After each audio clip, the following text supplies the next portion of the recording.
హృదయపూర్వకమైన వందనాలు. దేవునికి స్తోత్రాలు, దేవునికి స్తోత్రం. హల్లెలూయా. ఈరోజు ఒక స్త్రీ గురించి మీకు క్లుప్తంగా చెప్తాను, జాగ్రత్తగా వినండి. ఆమె పేరు రాహాబు. చెప్పండి. ఆమె పేరు రాహాబు. చెప్పండి. రాహాబు అంటే విశాలత. ఆ పేరుకి అర్థం ఏంటంటే విశాలత. ఈ రాహాబు అనే స్త్రీ ఏమండి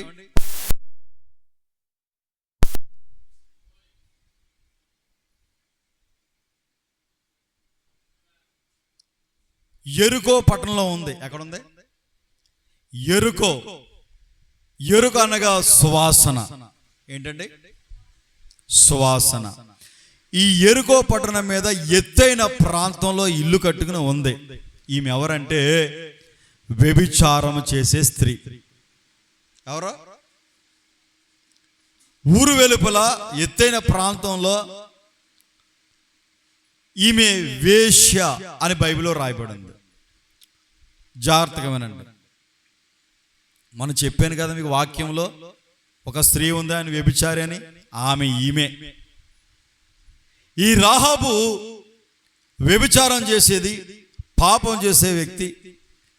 ఊరు వెలుపల ఎత్తైన ప్రాంతంలో ఒక ఇల్లు కట్టుకుని నివసిస్తున్నటువంటి వ్యక్తి ఈ రాహాబు. మోషే దైవ సేవకుడు చనిపోయిన తర్వాత యెహోషువని ప్రభు ఎన్నుకుని నాయకుడిగా నిలబెట్టి ఇశ్రాయేలు ప్రజలందరినీ పరిపాలన చేయడానికి యెహోషువను ప్రభు ఎన్నుకున్నాడు. ఈ యెరికో పట్టణాన్ని స్వాధీనపరుచుకోవడానికి యెహోషువ వేగుల వారిని, ఆ దేశాన్ని అసలు ఎట్లా ఉందో, అక్కడ మనుషులు ఎట్లా ఉన్నారో, వారు ఏ విధంగా ప్రవర్తిస్తున్నారో అని గూఢచారులు అంటారు కదండి, అట్లా చూసిరామని పంపించాడు. పంపిస్తే వీరు యెరికో పట్టణంలోనికి ప్రవేశించారు.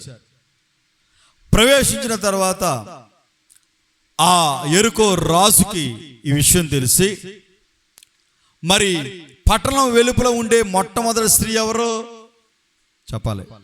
రాహాబు అనండి. ఈమె వేశ్య. ఎవరైనా వస్తే ఈమెకే తెలుస్తుంది. మరి పట్టణంలో మొట్టమొదటగా ఉండే ఈమె ఇల్లు దాటుకునే వెళ్ళాలి, ఈమెను దాటుకునే వెళ్ళాలి. అయితే ఏమైందంటే వీళ్ళు ఆ పట్టణంలోనికి ప్రవేశించారు.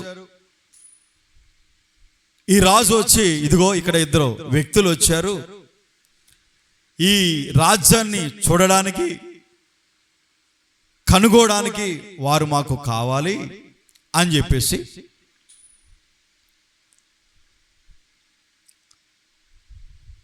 ఈ రాహాబు స్త్రీని అడిగారు. అయ్యయ్యో, నాకు తెలియదు, వచ్చారు కానీ మరల వచ్చిన దోవకి వెళ్ళిపోయారు వాళ్ళు.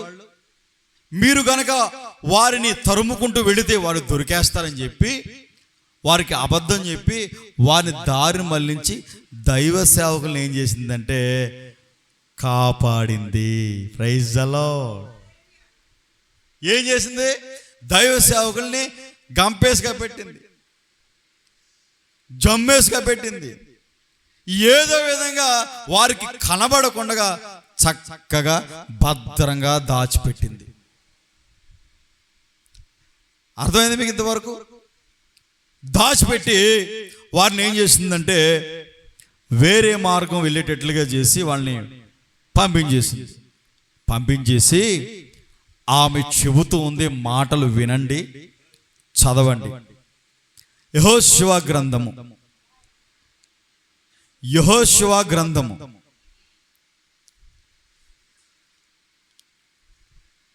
అందరూ బైబిల్ తీయండి. యెహోషువ గ్రంథము 2వ అధ్యాయము 1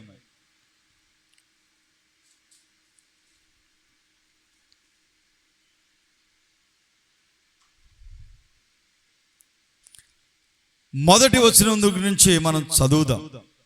అందరూ బైబిల్ తీసి మీ అర్థం కావాలంటే బైబిల్ తీయాలి, వాక్యాన్ని చక్కగా చూడాలి. యెహోషువ గ్రంథం 2వ అధ్యాయము, పేజీ నెంబర్ 176, ప్రక్కనే ఉంటుంది 7, 177వ పేజీ. ఓకే, నేను చదువుతాను, వినండి.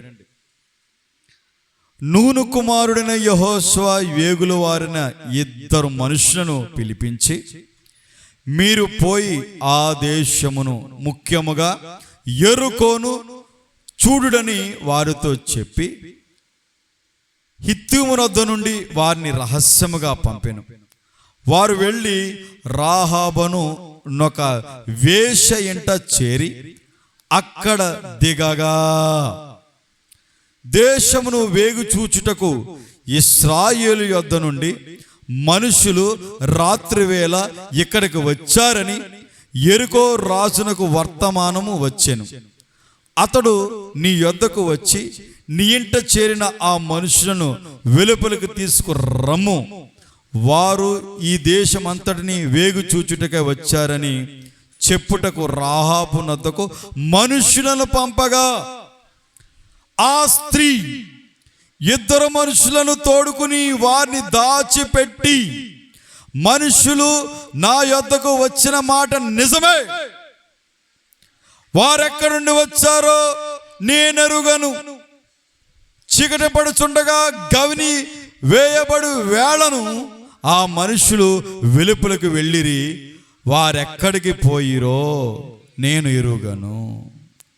మీరు శీఘ్రముగా తరిమితిరా పట్టుకుందురు అని చెప్పి తన మిద్దె మీదకి ఆ 2 ఎక్కించి దాని మీద రాసి వేసి ఉన్న జొనుప పెట్టిలో వారిని దాచిపెట్టెను. ఆ మనుషులు యొర్దాను దాటు రేవుల మార్గముగా వారిని తరిమిరి. తరుముబోయిన ఆ మనుషులు బయలు వెళ్ళిన తోడనే గవిని వేయబడెను. ఆ వేగుల వారు పండుకునకు మునుపు ఆమె వారున్న మిద్దె మీదకి ఎక్కి వారితో ఇట్లనెను. ఏమన్నదే చూద్దాం, ఈ స్టోరీ అర్థం కావాలి మీకు. యెహోవా ఈ దేశమును మీకిచ్చి ఉన్నాడనియు, మీ వలన మాకు భయము పుట్టుననియు, మీ భయము వలన ఈ దేశ నివాసులందరికీ ధైర్యము చెడిననియు నేనెరుగుదును.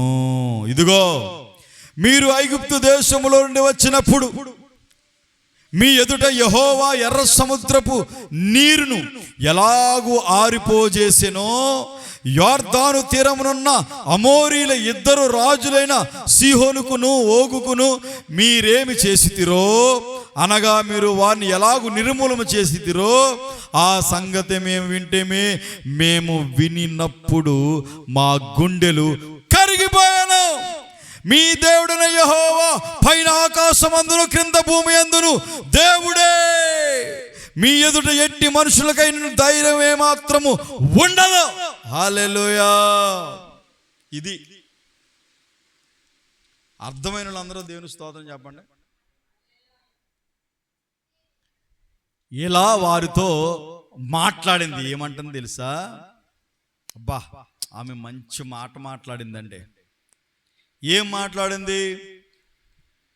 మీరు ఆ బానిసత్వం విడుదల పొంది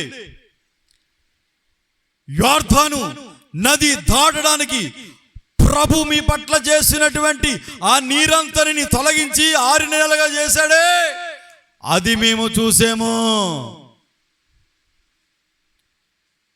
అంతేకాదు, భూమికి నీ ఆకాశమునకును దేవుడు ఆయనే.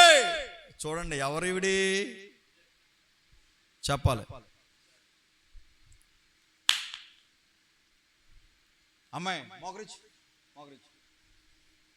దేవుని స్తోత్రం. హల్లెలూయా.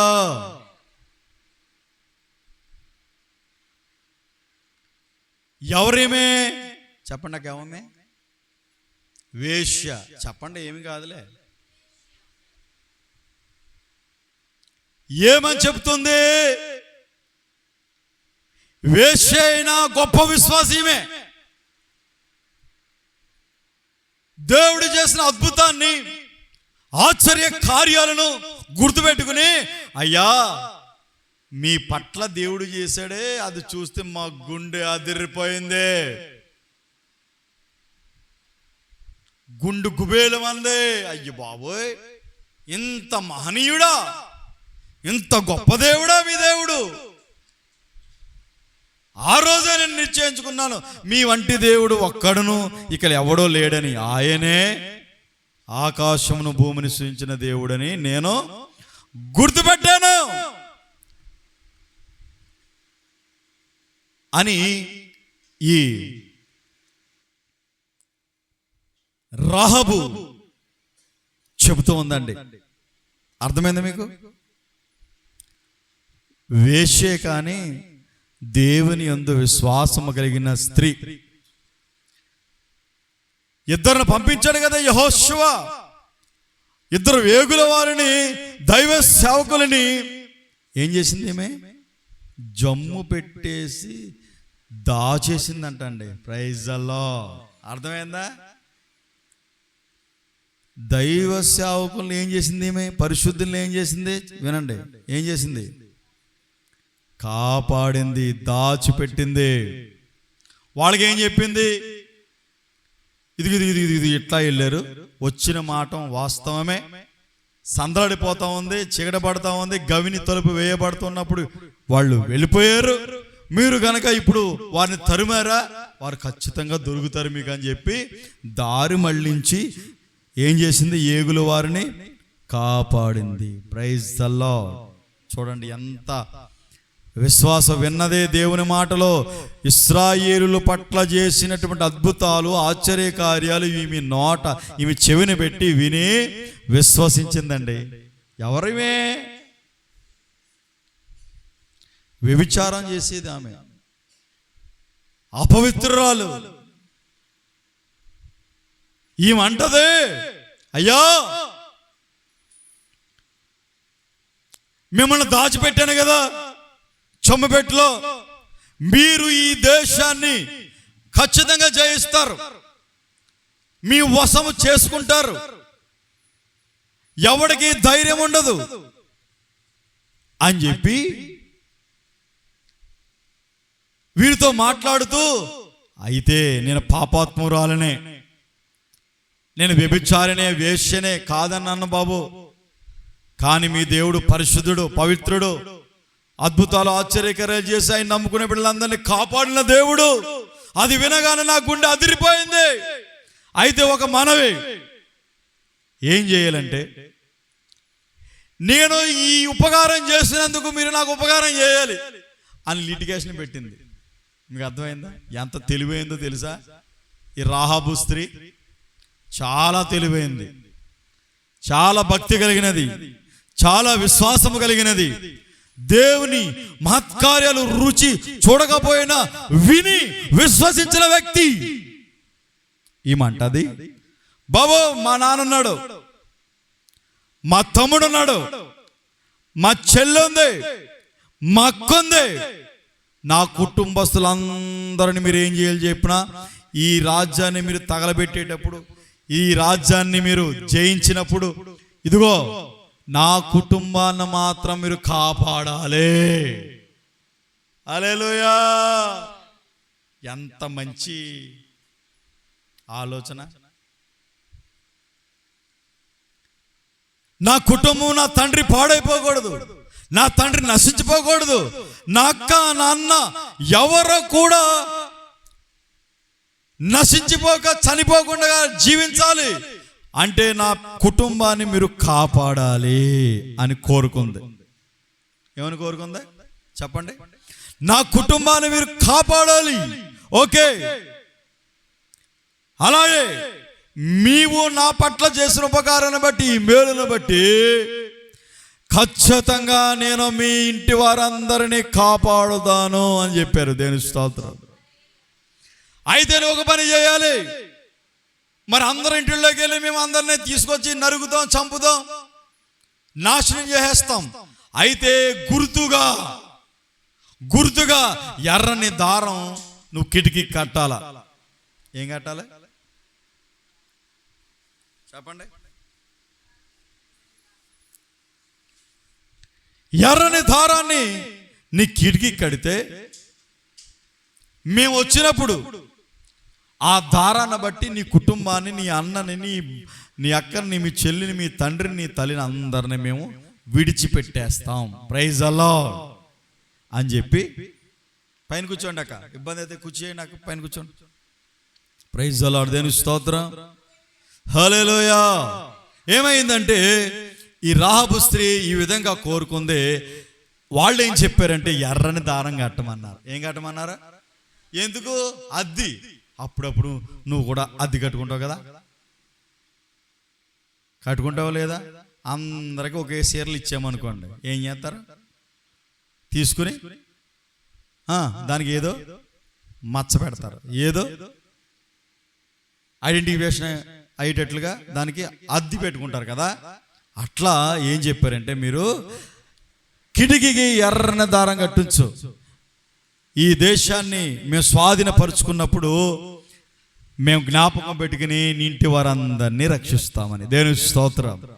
ఆ విధంగా ఏం చేశారంటే, వీళ్ళని ఆ కిటికీలో నుండి జమ్ముపెట్టులో నుంచి కిందకి దింపేసింది, తాళ్ళు కట్టింది, దింపేసింది. క్షేమంగా మరలా గవిని వేసేసరికి దాటించేసిందండి, చంపబడకుండా. యెహోషువ దగ్గరికి వెళ్ళారు. అయ్యా ఇట్లా వెళ్ళాం, ఇలా జరిగింది, ఆ మనుషులు చూస్తే చాలా దారుణంగా ఉన్నారు, మమ్మల్ని కూడా విడిచిపెట్టేటట్టు లేరు, చంపడానికి చూశారు. తర్వాత ఈ రాహాబు అనే స్త్రీ మమ్మల్ని కాపాడింది. యెహోషువ ఇది జరిగిన విషయం, జరిగిన వృత్తాంతం అంతా సేవకుడికి చెప్పారు. ఓకేనా? చెప్పిన తర్వాత సరేరా బాబు, మన దేశాన్ని స్వాధీనపరచుకోవడం సత్యం, అప్పుడు మరి మీకు గుర్తు పెట్టారు కదా, ఎర్రని దారం కట్టారు కదా, అయితే మనం ఆ కుటుంబాన్ని విడిచిపెట్టేద్దాం, ఆ కుటుంబాన్ని కాపాడదాం అని చెప్పి నిర్ణయం తీసుకుని ఇచ్చిన మాటకు కట్టుబడ్డారండి. దేవుని స్తోత్రం, హల్లెలూయా. అప్పుడు యెహోషువ తన సైన్యాన్ని, మందసాన్ని, యాజకులను, 7 యాజకులను ఏర్పాటు చేసుకుని మందసాన్ని మోస్తూ ఏమండి ఆ యెరికో పట్టణాన్ని స్వాధీనపరచుకోవడానికి బయలుదేరి యెరికో గోడలు బహుబలంగా కట్టబడి ఉన్నాయి. ఒక దేవదూత వచ్చింది, నిలబడింది కత్తి పట్టుకుని. ఆ దేవదూతను ప్రశ్నించాడు, ఎందుకు వచ్చావు నువ్వు? నేను మాకు సహాయం చేయడానికి వచ్చావా, లేకపోతే మమ్మల్ని అంతం చేయడానికి వచ్చావా? లేదు, యెహోవా పక్షంగా నేను వచ్చాను. Praise the lord. దేవదూత సహాయపడుతూ ఉంది. ఓకే, దేవుడు చెప్పాడు, ఇశ్రాయేలు ప్రజలందరూ 7 మార్లు 7 బూరలు ఊదుతూ యాజకులు మందసాన్ని మోస్తూ 7 రోజుల పాటు చుట్టూ తిరగాలి. దేవుని స్తోత్రం. మనం కూడా తిరిగాం కదా మందిరం కట్టేటప్పుడు, 7 మార్లు తిప్పించానా? అట్లా చేసిన తర్వాత మందిరం కట్టాం మనం. దేవుని స్తోత్రం, అవునా? తిరిగామే లేదా? పోయింది దరిద్రం. హల్లెలూయా. అట్లా బూరలో ఊదుతూ ఉదయాన్నే లేచి యెహోషువ చెప్పాడు, ఏమంటారే, నేను కేకలేయమంటాను, అప్పుడే కేకలేయాలి మీరు. అప్పుడే బూరలు ఊదాలి. 7 బూరలు ఊదుతూ ఉన్నప్పుడు, కేకలు వేస్తున్నప్పుడు యెరికో గోడలు కూలిపోతే నేను చెప్పినప్పుడు చేయండి అని చెప్పి యెహోషువ వారందరికీ, సమాజ మందిరాన్ని అందరికీ, విశ్వాసులందరికీ చెప్పాడు. చెప్పిన తర్వాత బూరలు ఊదుతూ ఉన్నారు. యెహోషువ కేకలు వేయమన్నాడు. కేకలు వేస్తూ ఉన్నారు, బూరలు ఊదుతూ ఉన్నారు. యెరికో గోడలన్నీ కూలిపడిపోయాయి. దేవుని స్తోత్రం, హల్లెలూయా. అప్పుడు యెరికో పట్టణంలోనికి ప్రవేశించి అందరినీ హతమార్చి ఆ దేశాన్ని స్వాధీనపరచుకోవడానికి ఇజ్రాయేల్ ప్రజలందరూ దాటిపోయిరి. హల్లెలూయా. దాటిపోయిన తర్వాత మరి చంపే కార్యక్రమం ఉంది కదా, అప్పుడు గుర్తు వచ్చింది. ఏమని? ఇక్కడ రాహాబు అనే స్త్రీ వేషం ఉంది. ఆమెకి మాట ఇచ్చాం, రే జాగ్రత్త, ఎర్రని దారం కట్టమని చెప్పాం, కట్టే ఉంటుంది ఆమె అని వారందరూ మాట్లాడుకుని, ఆమె కుటుంబం మాత్రం చెక్కు చెదరక అన్నదమ్ములను, అక్క చెల్లెండ్రను, తండ్రి గారిని అందరినీ రక్షించుకోగలిగింది. హల్లెలూయా, ప్రైజ్ ది లార్డ్.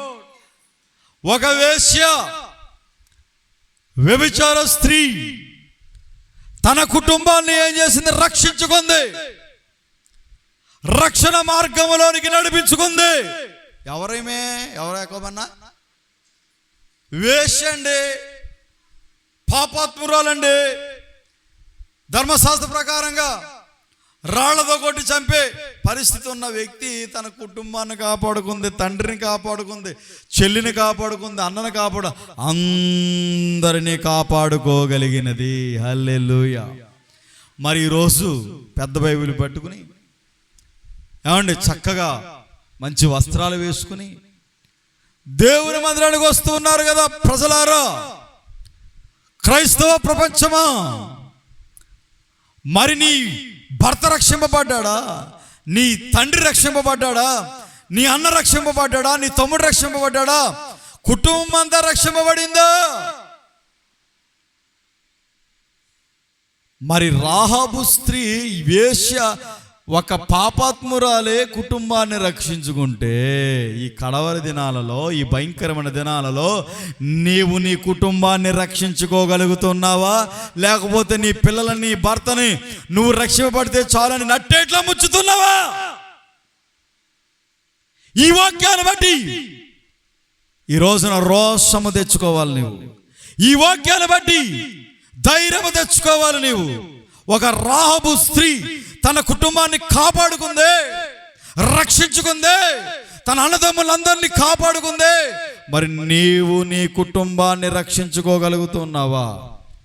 ఎప్పటి నుంచి ప్రభువు నమ్ముకున్నావు? ఎప్పటి నుంచి మందిరానికి వస్తున్నావు? ఎప్పటి నుంచి వాక్యాన్ని వింటూ ఉన్నావు? చింత ఉందా నీకు? బాధ ఉందా? నువ్వు మాత్రాన్ని మందిరానికి వస్తే సరిపోతుందా? ఒకసారి ఆలోచించండి, ఆగి ఆలోచించండి. ప్రియమైన దైవ జనాంగమా, దేవుని ప్రజలారా వినండి, ఆలకించండి దేవుని మాటలు. ఒకసారి మీరు జ్ఞాపకం తెచ్చుకోనండి. ఒక రాహాబు స్త్రీ తన కుటుంబాన్ని కాపాడుకుందే, అన్నదమ్ములను కాపాడుకుందే, సేవకులను బ్రతిమలాడుకుందే. మరి ఈరోజు నీవు నీ కుటుంబాన్ని కాపాడుకోగలుగుతున్నావా? రక్షించుకోగలుగుతున్నావా? భద్రము చేసుకోగలుగుతున్నావా? ఒకరోజు మన ప్రభువైన క్రీస్తు ఈ భూమి మీద దిగి వచ్చినప్పుడు నీవు నీ కుటుంబం ఎత్తబడాలి, నువ్వు మాత్రమే కాదు. అంటే ఆ రోజు ఎర్రని దారం కట్టమని చెప్పారు ఎవరో సేవకులు. ఈరోజు యేసు రక్తము ద్వారా కడగబడాలి. క్రొత్త నిబంధనలో నువ్వేం చేయాలి? యేసు రక్తము ద్వారా నువ్వు రక్షింపబడాలి. బాప్తిసం తీసుకోవాలి, మారుమనసు పొంది ముచ్చిన బాప్తిసం పరిశుద్ధ సహవాసంలో చేర్చబడాలి, రక్షణ పొందాలి, యేసు రక్తాన్ని ధరించుకోవాలి, నీ పాపాలన్నీ కడుక్కోవాలి. అలా చేయకపోతే వేశ్య కంటే దారుణం కదా నీవు. వేశ్య కంటే, వ్యభిచార స్త్రీ కంటే దారుణమైన పరిస్థితి కదా నీది. ఒక స్త్రీ, వ్యభిచారం స్త్రీ, మీకు చదివి చక్కగా వినిపించాను కదా. నా మాటలేమి కాదు, కుటుంబాన్ని రక్షించి ఈ రోజున నీ పిల్లలు రక్షింపబడాలని ఆశ లేదే, నీ భర్త రక్షింపబడాలని ఆశ లేదే, కుటుంబం అంతా రక్షింపబడి దేవుని మందిరానికి వెళ్ళని ఒక తృష్ణ లేదే. ఆ రోజు ఎర్రని దారం కిటికీ కట్టాడు. ఈ రోజున యేసు రక్తం, యేసు రక్తం ద్వారా నీవు కడగబడాలి, కడగబడాలి, కడగబడాలి, కడగబడాలి. యేసు రక్తం ద్వారా నీవు నీ కుటుంబాన్ని అంతటిని కడుక్కోవాలి, భద్రం చేసుకోవాలి. యేసుని రక్తము పాపముల నుండి విడిపించెను. యేసుని రక్తం పాపాల నుండి విడిపిస్తుంది. ఆ రక్తం ద్వారా నీ కూతురు కడగబడాలి, నీ కొడుకు కడగబడాలి, నీ భర్త కడగబడాలి. ఆ రోజు రాహాబు స్త్రీ ఎర్రని దారం కట్టింది. మరి ఈరోజు యేసు రక్తం, యేసు రక్తం ప్రతి ఒక్కరిని, ప్రతి పాపములను విడిపించేది, శుద్ధినిగా మార్చేది.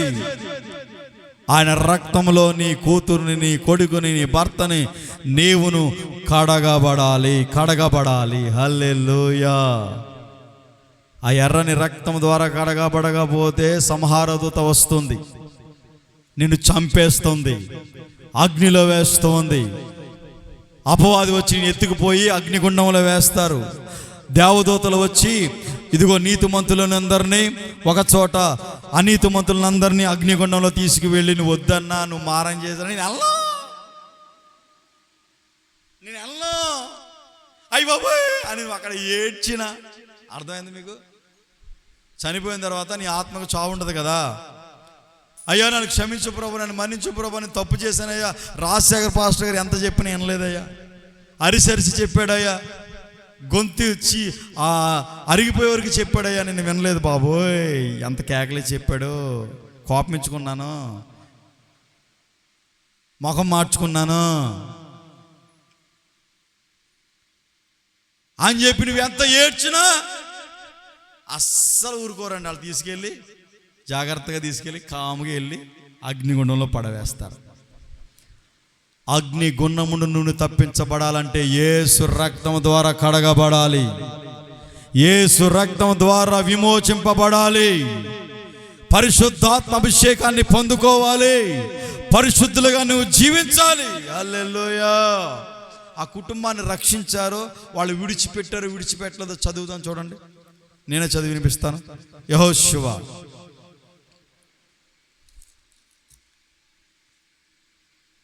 చదివి వినిపించి ముగించేస్తాను. 6వ అధ్యాయము, యెహోషువ 6వ అధ్యాయము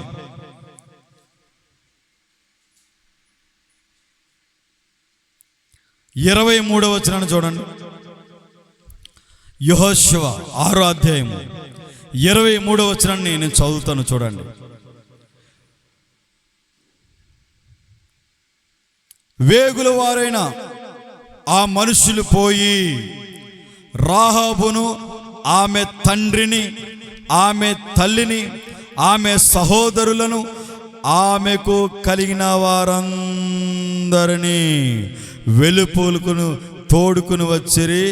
ఆమె ఇంటి వారందరినీ వారు వెలుపులకు తోడుకుని ఇశ్రాయేలీయుల పాలెముల వెలుపట వారిని నివసింపచేసిరే. కోడి చప్పట్లో హల్లెలూయా. అది అర్థమైందా? ఇద్దరు మనుషులు ఏం చేశారు? ఎర్రని దారం కట్టమ్మా, మేము వచ్చినప్పుడు ఖచ్చితంగా మేము గుర్తుపెట్టుకుంటామని చెప్పారు. చెప్పారా లేదా? చెప్పిన తర్వాత 6వ అధ్యాయం 23వ వచనంలో ఆ మాట మళ్ళీ చదువుతాను, వినండి, జాగ్రత్తగా వినండి, మనసులో పెట్టుకోండి. వేగులు వారిన ఆమెను మనుషులు పోయి రాహాబును, ఆమె తండ్రిని, ఎవరినంట? ఒకటి లెక్కటండి, ఒకటి తల్లిని, ఎన్ని? 2 సహోదరులను. ఎవరినే అక్క? ఎవరినే? సహోదరులు అంటే ఎవరో? మీ తమ్ముడు, అవునా? సహోదరులు అంటే ఎవరు? అన్న. అమ్మ మీ తమ్ముడు కాదమ్మా, అదేను స్తోత్రం. మళ్ళీ మా అవసరంగా అందరూ కోపమించుకుంటారు. హల్లెలూయా. అది కాదు. సహోదరులు అంటే ఎవరో చెప్పండి బాబా. అన్నదమ్ములు, ఓకేనా? అడిగెన్ని? తండ్రి, తల్లి, సహోదరులు. తర్వాత ఎవరు? చదవండి. ఆమె సహోదరులను, ఆమె సహోదరులను, ఆమెకు కలిగిన వారందరినీ, వారికి కలిగిన వారందరినీ అంటే వారి బంధువులను, రక్త సంబంధులను అందరినీ కాపాడారండి. ఇశ్రాయేలు పాలెములు వెలుపడికి తీసుకొచ్చి వారు జీవించేటట్లుగా వెలుపలికి ఇశ్రాయేలు ప్రజలందరి మధ్యలో నివసింప చేసేటట్లుగా చేసింది ఆమె విశ్వాసం. హల్లెలూయా.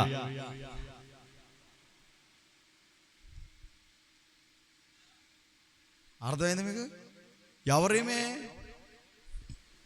మరి మీరు ఇప్పుడు అర్థం చేసుకోండి, మీరు ఏ పరిస్థితుల్లో ఉన్నారో, మీ విశ్వాస జీవితం ఎట్లా ఉందో, నీ పిల్లలు ఎట్లా ఉన్నారో, నీ భర్త ఎట్లా ఉన్నారో, మరి నీ కుటుంబాన్ని ఎవరెవరిని నువ్వు కాపాడుకోవాలి, ఎవరెవరికి బాప్తీసాలు ఇవ్వాలి, ఎవరెవరికి మారు మనసు ఉంది బాప్తీసం ఇప్పించాలో, ఎవరెవరిని యేసు రక్తంలో కడగాలో ఆలోచించుకుని ఈ వాక్యం ద్వారా మన జీవితాలను మనం సరిచేసుకోవాలి. Praise the lord.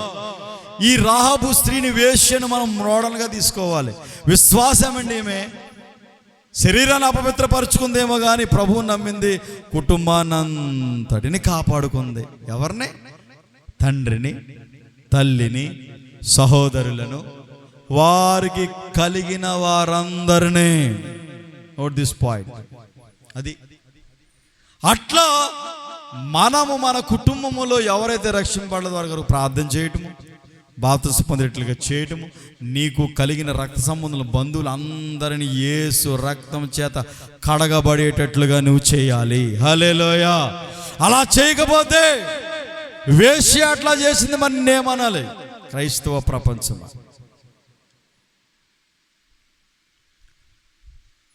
చాలామంది ఉన్నారు, ప్రభువుని కూతురు నమ్ముకుంటుంది, తల్లిదండ్రులు నమ్ముకోరు. తండ్రిని నమ్ముకుంటాడు, భార్య నమ్ముకోదు. భార్య నమ్ముకుంటుంది, భర్త నమ్ముకోడు. కుటుంబం అంతా దేవుణ్ణి రక్తంలో కడగబడ. చూడండి, కిటికీకి ఎర్రని దారం కట్టబడింది. ఏ దారం? ఇద్దరు ఏం చేశారంటే ఎర్రని దారాన్ని చూసి గుర్తుపట్టి వెళ్ళారు. ఇప్పుడు క్రొత్త నిబంధనలో ఎర్రని రక్తం ద్వారా నువ్వు కడగబడాలి. యేసు రక్తం ద్వారా కడగబడాలి, కడగబడాలి, పవిత్రులుగా మీరు మార్చబడాలి. నీ కుటుంబాన్ని నువ్వు రక్షించుకోవాలి, నీకు కలిగిన వారందరినీ రక్షించాలి. అంతేగాని నువ్వు వాళ్ళలో కలిసిపోకూడదు, వాళ్ళ వేసే యాసాలను వేయకూడదు. ప్రభువు నమ్ముకున్న నీవు ప్రత్యేకంగా ఉండాలి.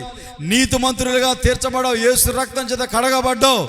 నీవు ప్రత్యేకమైన జీవితాన్నే జీవించాలి. హల్లెలూయా. పవిత్రంగానే ఉండాలి, పరిశుద్ధంగానే బ్రతకాలి. నీ ద్వారా నీ కుటుంబం రక్షింపబడాలి, నీకు కలిగిన వారందరూ రక్షింపబడాలి. నా దేవుడు మీ కుటుంబాలను రక్షించునుగాక. యేసు రక్తం ద్వారా వారందరూ కడగబడుదురుగాక. నీకు కలిగిన అక్క చెల్లెళ్ళు రక్షింపబడుదురుగాక. నీకు కలిగిన వారందరూ రక్షణ పొందురుగాక. యేసు రక్తం చేత శుద్ధి చేయబడుదురు గాక. అందరూ లేచి నిలబడి ప్రార్థన చేసుకుందాం. అమ్మయ్యా.